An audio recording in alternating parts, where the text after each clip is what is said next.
Chromosomes are chains which are within cells carrying genes. They are the instructions that constitute our body. Thanks to the Human Genome Project and other researchers, we know which genes can lead to different diseases, allowing us to prevent or at least slow its development. Multifactorial diseases have a genetic component and an environmental component. The better we understand the genetic component, the better we can modify the environment and avoid the disease. And these concern the most common diseases: obesity, diabetes, cardiovascular risk, osteoporosis, Alzheimer's, celiac disease. Each human cell contains 23 pairs of chromosomes, half coming from the father and half coming from the mother.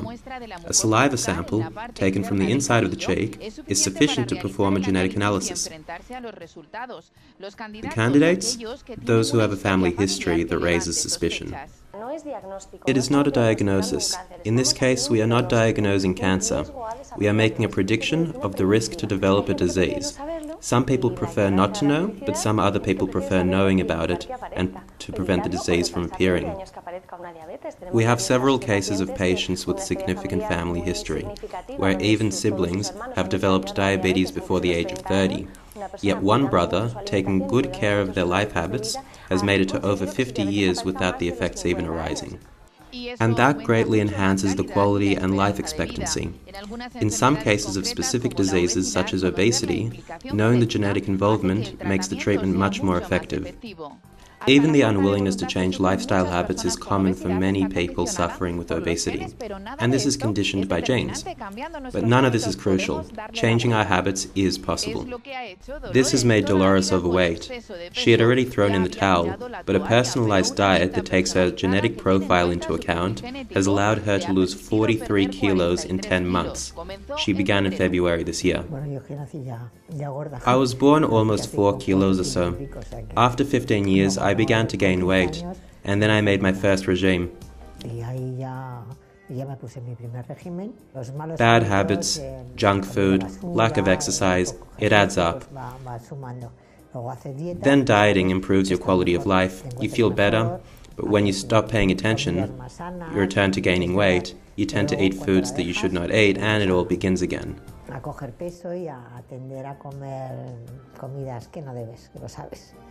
I lost 20 kilos, I kept very healthy, managed maintaining my weight, but then I got pregnant, and from then, the typical dieting. Next Monday I'll start, and the regime never got completed.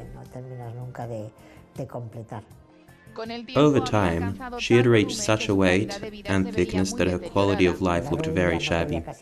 My knee would hardly allow me to walk. I was feeling breathless and tired. Now with age, it's more difficult to lose weight. So now weight loss has been a major challenge all year.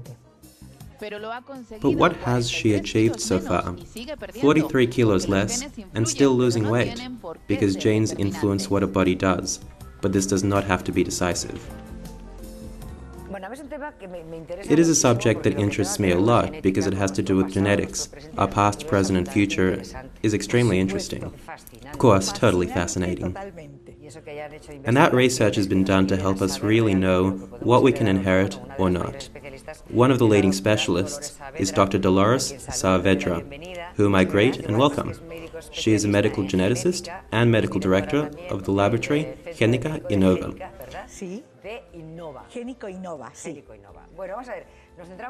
We focus on the case of the patient Dolores. She lost 43 kilos. There is a before and after. She says she was born about 4 kilos and at 15 was already chubby. Is this genetics? Yes, she's been dieting lifelong and battling weight gain, so because of these characteristics, we suspected the genetic load was high.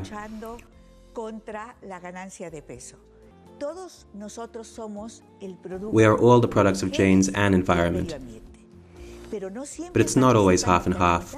In some cases, people are obese because they have a strong environmental component and little genetic influence.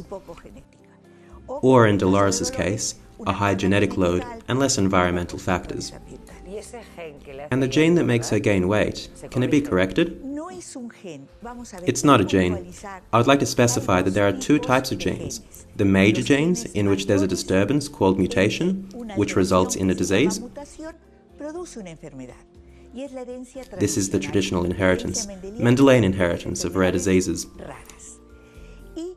And on the other side, the inheritance of common diseases, called mathematical or quantitative inheritance, because it's not only one gene, it's a gene that is added to another and to another. The more genes we know, the better we can quantify the genetic makeup of a person.